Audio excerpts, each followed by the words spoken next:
everyone, and welcome back to PAX at Recreation. And today we are back to the mainstream with Wilds of Eldraine, collector boosters, absolutely worthless cardboard. And now we use knives or something. So let's continue our tradition, because I have gloves. So with gloves, like if you want to do the real PAX and Rec experience back at home, just buy yourself a couple of like nightweight gloves, and if you buy a box of Magic the Gathering cards, and just try to open that stuff with the gloves, and you will see how fun it is. So, Wilds of Eldraine, collector boosters. Now, I haven't opened as much of this as I would like to, because I've been busy playing it. So I have better insights. Plus, one of my dearest friends really likes this set. So I'm sure that person is looking at this video and waiting to see if I pull any of the cards that that they need, so they can be like, yeah, I need that card to finish my collection. Which, because some people actually collect the cards. Food token, fairy token, nice looking tokens. The Goose Mother. Well, actually, let's put this like properly. The Goose Mother, foil white art, nice. Unnatural growth. This is from the enchantments. I guess I'm going to separate them. Like this. Like you won't see them, I guess, but yeah, we will do it in the end, I guess. Twinning twins. Not a bad card at all. Agatha's Soul Cauldron. There you go. Bling bling. This is one of the, well, it was at least. I haven't checked the price recently. One of the most valuable cards, because this fits in any commander deck. So this card is amazing. And where do I put the colorless? Colorless go. Oh, this goes here. Colorless go here. Okay. Horned Lockwhale. Stab Wound in foil. Nice looking foil, because it's kind of subtle. See, like only this shines. Cool. Stab Wound, purple, which is funny because a lot of I've been trying to teach Magic to new people, which I know what you're thinking. Why would you do that to an innocent person? To be honest with you, I don't know. I guess I'm a bad person.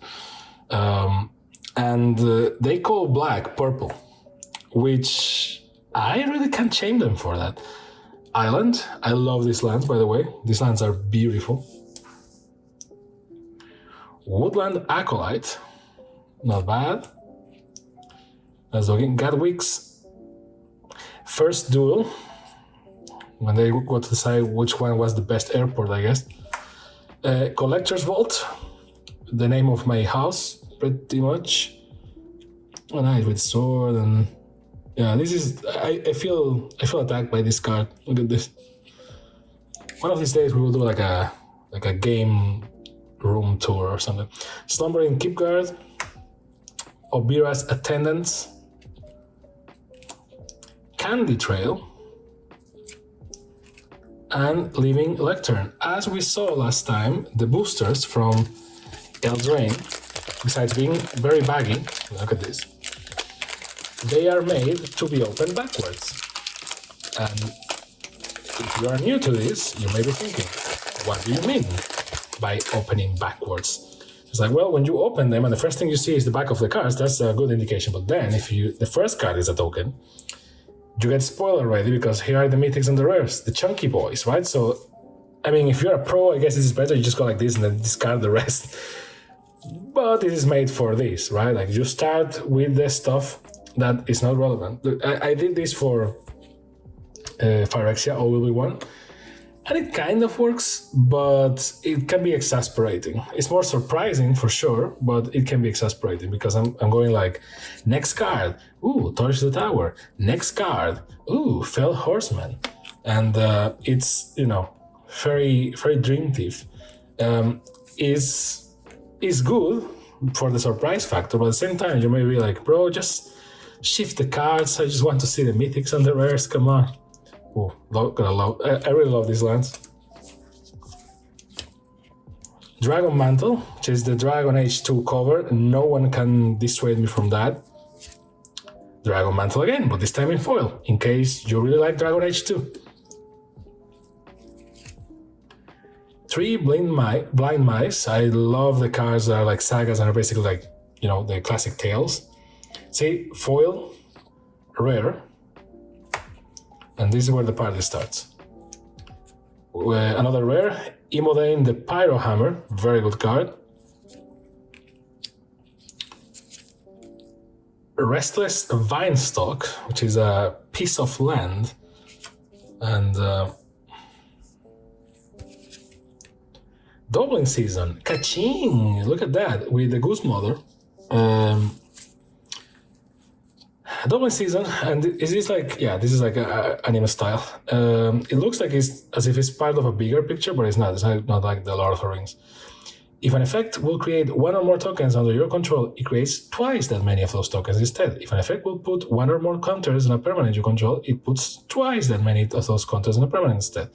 As you can see, very broken or very powerful. And it goes to enchantments. Regal Bunnycorn is the face card here. Foil, all that stuff. Very good card as well. Powers and toughness are each equal to the number of non-land permanents you control. An elemental token that is very nice. Look at that. And a food token. And the search continues. But say that. But okay, I'm going to spare you the suffering and just do it directly. See, the problem is that you're already still looking at the next cards, but whatever. I guess that incentivizes me to move my ass faster. Bitter Blossom. Actually, a black card. Dawn of Hope, there you go. I was wondering if we will ever get a white one. Talion, the Kindly Lord. Talion, the Kindly Lord, enters the battlefield. Choose a number between 1 and 10. Whenever an opponent casts a spell with mana value, power of toughness equal to the chosen number, that player loses 2 life and you draw a card. This is kind of good. It's kindly good because, yeah, the effect is nice, but you really need to, well, I guess by mathematics, by probability, you could guess like, oh, I guess that 3 and 4 are the most usually cast spells, you know, like the common cost. So you say those numbers and hope for the best. Farside Ritual, bargain. This is from the set. Elusive Otter, Spreading Seas, nice. Spreading Seas again. You gotta love when this happens. Plains. Love these plains, although I will insist that it looks like a swamp. Totentans. Swarm Piper. And Swarm Piper. Graceful Takedown. Any number of enchanted creatures you control, target creature you control, deal damage equal to their power and target creature you don't control. Okay. This set, as you can see, this is a collector booster, and collector boosters don't really have like a theme. It's not like the set boosters that they cheat and they give you stuff in a theme, but you can tell that this set is designed so well for like to play with it, basically, that you could pretty much draft collector boosters, although that will be the most expensive draft ever, but treasure and food, love it. Rotisserie Elemental, I don't like this card for multiple reasons. Leyline of Lightning. When lightning is in your opening hand, you may begin the game with it on the battlefield. The bet cards, which takes me to a debate, and Scalding Viper, oh, nice art, jeez. Takes me to a debate, and the debate is as follows. What do you do when you play Magic the Gathering, Commander specifically, by the way, Commander, with your friends? And why do I ask this? Well, the reason why I ask this is as follows. Commander is a casual format, right? So whenever you have to decide something, you can just, it's a board game, it's a casual format, we're friends, right? Like, nothing is like, it's not competitive or anything. It's just like for fun. So if it's for fun, things can happen. For example, and we all experience this, when you are playing Monopoly and you know the house rules. For example, free parking is just that. It's just a space where you land and no one can charge you for anything, which, trust me, in the mid to end game, that space is precious. But someone somewhere decided that if you pay for the commodities and stuff like that, that money goes to the middle of the board, and everything that is in the middle of the board goes to you when you land on the free parking spot. Those likely are the same people that invented the rule that the youngest person in the room should be the bank, when the bank is not really a role. Ooh, nice looking beast. Smothering Tithe, which I can think of multiple reasons for this card being wrong. When our opponent draws a card, that player may pay 2. If the player doesn't, you get a treasure token. So, what do you do in those scenarios? It's complicated because, again, Monopoly is a... Throne of Eldraine, which is named after a card, which is funny, but then for catalog reasons, it's a pain. Moonshaker Cavalry, there you go, very good card. Grass of Fate, not very good, but I love this art with a passion, with all my heart. So, basically, what do you do in these scenarios? Like, well, you talk to people, right? You talk to like your friends or your family or whatever it is that's playing with you, and you say like, well, people, sorry, this is not how it's played. And obviously, if you can state it at the beginning, and mind you, I know that everyone has Monopoly in their house, but if you happen to buy a recent Monopoly, and by the way, this doesn't count as spam because Monopoly is also owned by Hasbro. So, by the way, not sponsored. I guess that you can just, open the manual, and the recent manuals for Monopoly actually have a section about house rules and things that, well, are not like that. Uno has the same thing. And all these like games that everyone has in their house have a section saying like, well, it's a common misconception, but actually it doesn't work like that. But try to explain that to your aunt. Moonshaker Cavalry again. Nice. Foil well art, not bad. With Magic the Gathering, something similar happens, not because of, there are common misconceptions, like, because the rules of Magic are kind of a freaking mess, and you need to be like a lawyer to decipher some of it, or to remember most of them. The commander from one of the decks, Tegwheel, Duke of Splendor. But, Gumdrop Poisoner. But basically, because of the house rules when it comes to how do you play Magic, for example, what is the alignment of the cards on the table? Technically, there is no alignment. There's no alignment for them. Like, there is a rule that says that cards of the same type have to be together, etc., because of things that happen in the Pro Tour. That's why I'm very happy that the Pro Tour is back, because the Pro Tour is the one thing that pushes for the rules of Magic to be updated, because Wizards create stuff in a bubble. They design like 3 years in advance or something like that, and they play amongst themselves. And technically, the canon way of putting your cards on the table is what it's shown in Magic Arena. Because, well, I mean, if they put the cards like that, I guess that's how you're supposed to put the cards on the table. But that game cheats because it's a digital game. So some of the cards are like smaller or floating and stuff like that, and you can't do that in real life. So, nice. What's the real way? Crow Summerfetch. Nice. What's the real way of... What's the best way for you to put your cards on the... Rowan Sign of War. In... Well, I was about to say manga style, but... It doesn't really look like manga. I think that was intention, sure, but it doesn't look like manga. Sorry, Abigail. I like your art. Just not manga. I don't know if the intention was to be manga, but whatever. Great commander, by the way. For 1 black, 1 red, menace for 2, and if you tap it, spells you cast this turn that are black and or red cost X less to cast, where X is the amount of life you lost this turn. Activate only as a sorcery. So you need to do some crazy combos, but if you do them, what a commander. A Tale of the Ages. So, the end, nice. So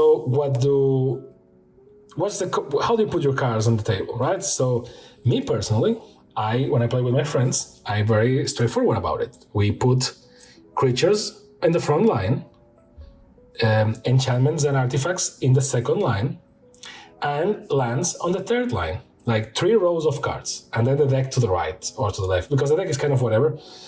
Whatever is easier. If we're playing Commander, the decks go to the outer side so that everyone can see the board easily. If we're not, I guess always the right, whatever, it's not really relevant. And how you put the graveyard, well, that's up to you. But we always do it like that. And some people that I play with in the recent years have done a very psychopathic thing, in my opinion. That is that they put enchantments and artifacts together with creatures. And the worst case that I've seen so far is a person that puts artifacts and enchantments up front and then the creatures were like behind. And I was like, my brother in Magic, what are you doing? Like, what is that thing? It's like, oh no, it makes sense because, the enchantments and the artifacts are protecting. It's like, no, they're not protecting anything.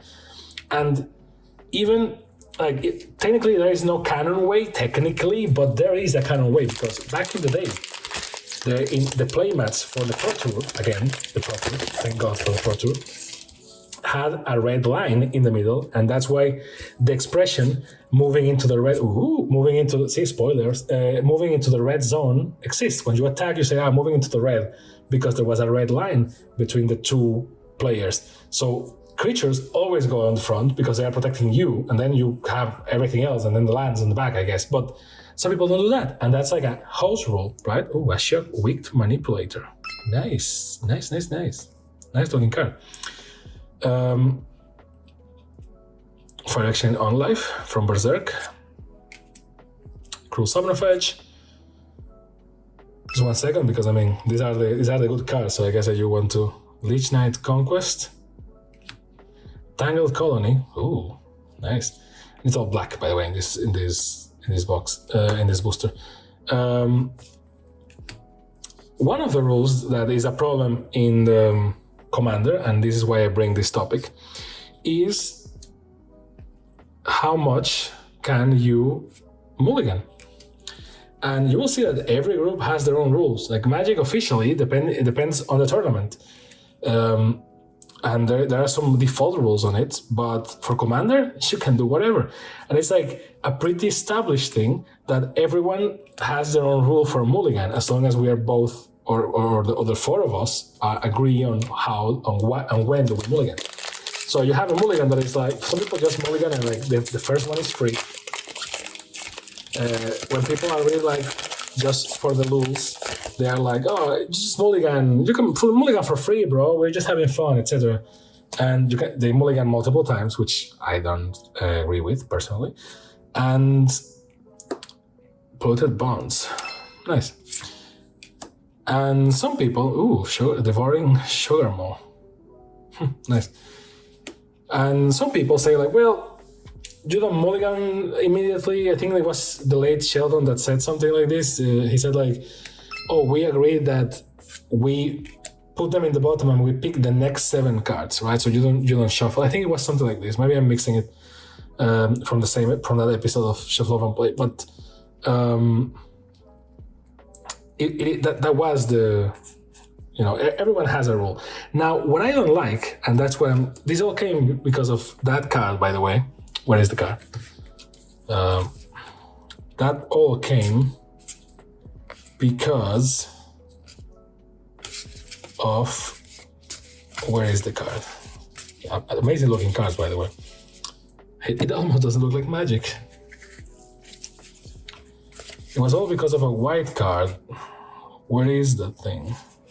Was it a land? No, it was a spell. I don't remember which card it was. Like, I'm just so focused on talking and like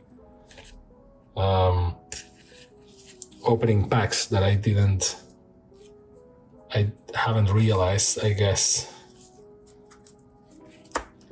Nope. I think it was a red card, but I'm not sure.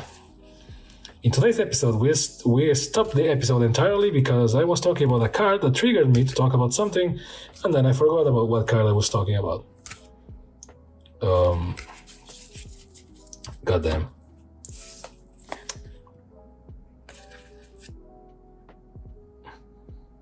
Well, I know which card it was, sorry bros, but nice looking. Well, you will get the point. Basically, it was this card that said, oh, if you have it in your hand at the beginning, you can just play it for free. Which I swear I don't remember which card it was. It's getting crazy, but whatever. So, why did that trigger me? Because what happens is that sometimes you play with friends and friends just mulligan until they have the right hand. And to that, I have to ask the question, my friends. Isn't that cheating? Like, come on. Like, I know there is like a casual format, and I guess my question is, how do you break this to your friends without sounding like a passive-aggressive competitive bitch? Because, which to me is very difficult to not. But like, why? Because it's like, oh, we're playing this deck against this deck. Oh, cool. Or like, oh, I have this new deck that I built. Ha ha ha. And you're like, oh, that's amazing. But turns out that the freaking deck only works under certain conditions. So they mulligan until they get the freaking conditions that they need. And for that, I have to ask. Then, your deck is not well built. Because if you need to mulligan until you get the exact hand that you need at the beginning, then your deck is not that good. And that's why the first mulligan can be free, but the second, third, and etc. should not be free. You have to lose cards for that.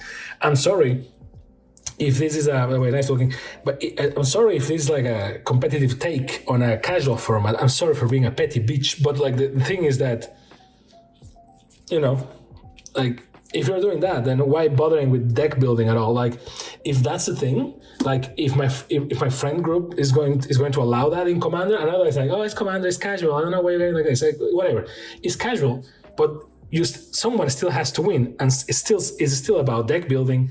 It's still about that thing. Like, we all talk so much about like, oh, Commander is about the identity because you have your Commander and you have to build your deck and it's yours, right? And blah blah blah blah, blah. Nice looking card. And if that's the case, then I have to ask. Then build the deck okay and stop with the mulligan trap, the mulligan tricks, because it's like, well, if I have to mulligan 5 times or even 2 times for my deck to be okay, or even 3 times, whatever, then your deck is not well built. Sorry, because if that's how we're going to play, I don't need to build my deck properly. The only thing that I need to do is I can do like that joke deck that I saw in YouTube from this channel. I think it was Jonah I can't remember the name of the channel, but it was like 99 wastes and the Commander, I think, or something like that. And it was like no, and the Commander and another card. I don't remember the card. And the whole thing was like, okay, you have to mulligan until you get this card in your hand, right?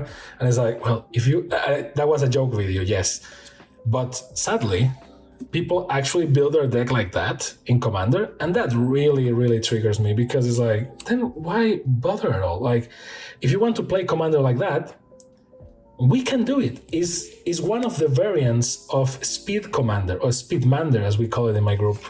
Like, you have Speed Commander variation number 1, which is we play with 20 points of life. You have Speed Commander variation number 2, which is no turn can take more than like 30 seconds or even a minute. So we play like chess pretty much with the clock and all that. Like, just like play cards, don't think, play the cards, and don't talk at all. It's just like, actually gets kind of not boring, but it's not as fun because you don't talk shit and stuff like that. You just like focus on playing like a tryhard.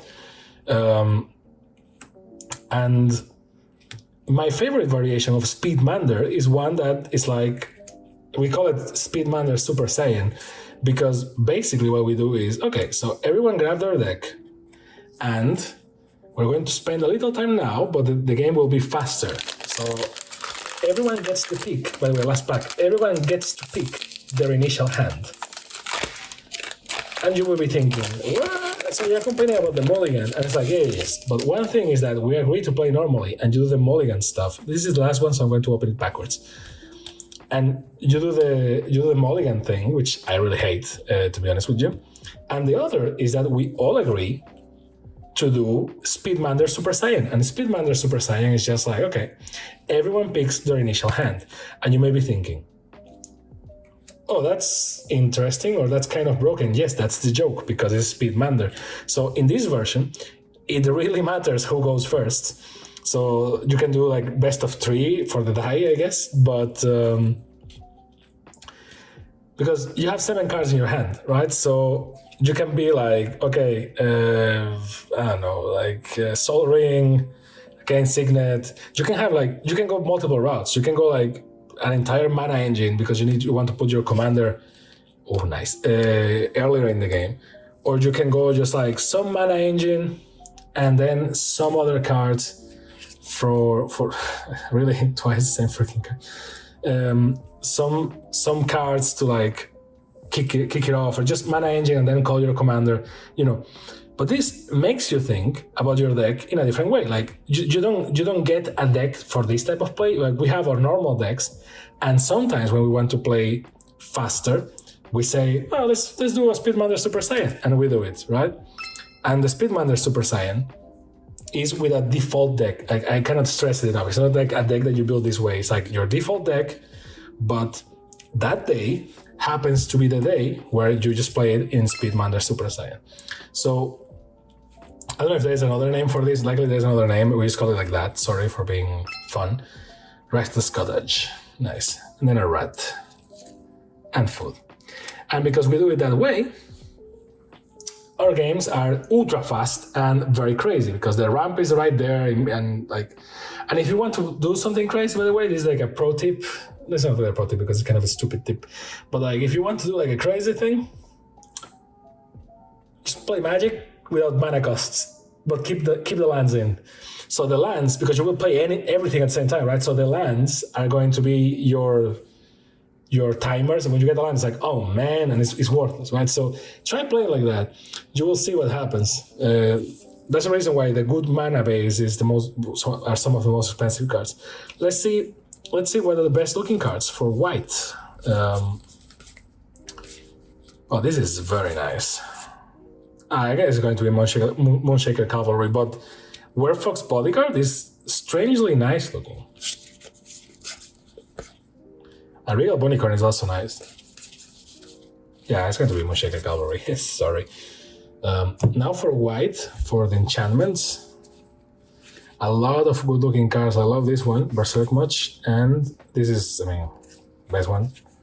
It's very weird. I don't like this card. And yeah, so it's going to be the Heart, Grasp of Fate. I think it was the same in the previous video that we did for Eldraine. Now for blue, there's always like a bad advantage, because if it's like full art, obviously he always gets like extra points, like say. But I don't make the rules. This is nice, but no, I like this one. Spell Stutter.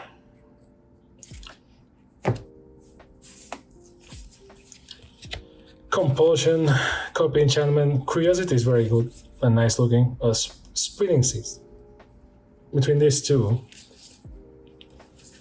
I guess it's going to be Curiosity. So, and yeah, we had this conversation. By the way, we had this conversation in our group, and it was funny because, well, if you're going to have this conversation, by the way, don't use the word cheat or cheating. Just say that you don't think it's fair, and there should be that we should apply the mulligan rules and stuff like that. Don't say cheating. People get very triggered if you call them cheaters, even though I kind of have to think that that's actually cheating, so whatever. But yeah, well, it's gonna be Ashiok or Ashiok. I like this card. Ooh, Scalding Viper, nice. Don't like it. Nice looking because of the foil, not because of anything else. But it's going to be this one. Scalding Viper looks very nice. Now for red. Lead Lightning is good, but the Dragon Age cover in foil, in metal boxes, steelbook, looks nicer. Green Enchantments, the Ground Seal twice. We got a bunch of copies. Doubling Season is the most valuable one, but it's not bad. It's not ugly, but it's not like, I think this card is better, right? Like, it's funny to me, by the way, that, well, I guess this one is like, this represents the spirit of green better. It's funny to me when this happens. I don't know how Wizards does this. It's my understanding that when they have a card that is good, they give it to their best artists and stuff like that. And obviously, like, I don't think that I love this card. I know this kind of shit and all the stuff, but the art is just like there for me. Yeah, I think it's going to be that one. Yeah, it's going to be this one. Sorry. And they do that so that they guarantee better looking cards for the good cards, because they know which cards are the good ones, obviously. But Talion is nice, I guess. Let's go with Talion. But my big question will be, well, do they tell the others to kind of nerf the art a little bit? I don't think so. So because of that, Throne of Eldraine is very nice. Because of that, sometimes you get like commons and uncommons and like shitty cards with like the most amazing art. And I know that art is subjective, so like just because I say that like a card is beautiful doesn't have to apply to you. So yeah, but sometimes you have to agree that there's some cards that are just like amazing looking. Like sometimes the lands are amazing looking. It's like lands no one cares about them. From these ones, I think I like the islands are my favorite. Like, look at that. And then from the tokens, because we are here, the beast token is just there, but I think the elemental, yeah. Let's go with the elemental this time. Because last time I think we went with the fairy one. It's kind of weird to get across this, and looks like a person, and looks like not very amused. But yeah, let's go with elemental. Looks like a Dark Souls boss, and we always encourage that in this channel. That's it. Let me know in the comments what you thought about these crazy pulls, kids. And by the way, since we're talking about it, what do you think about the whole Mulligan and Commander thing? I know that this is not a video about Commander, but hey, there's like 50% cracking packs and 50% podcast of a very deranged man talking about shit. So, I don't know. Let me know what you think down below. And thank you very much for your time. I hope to see you next time in PAX and Recreation. Bye.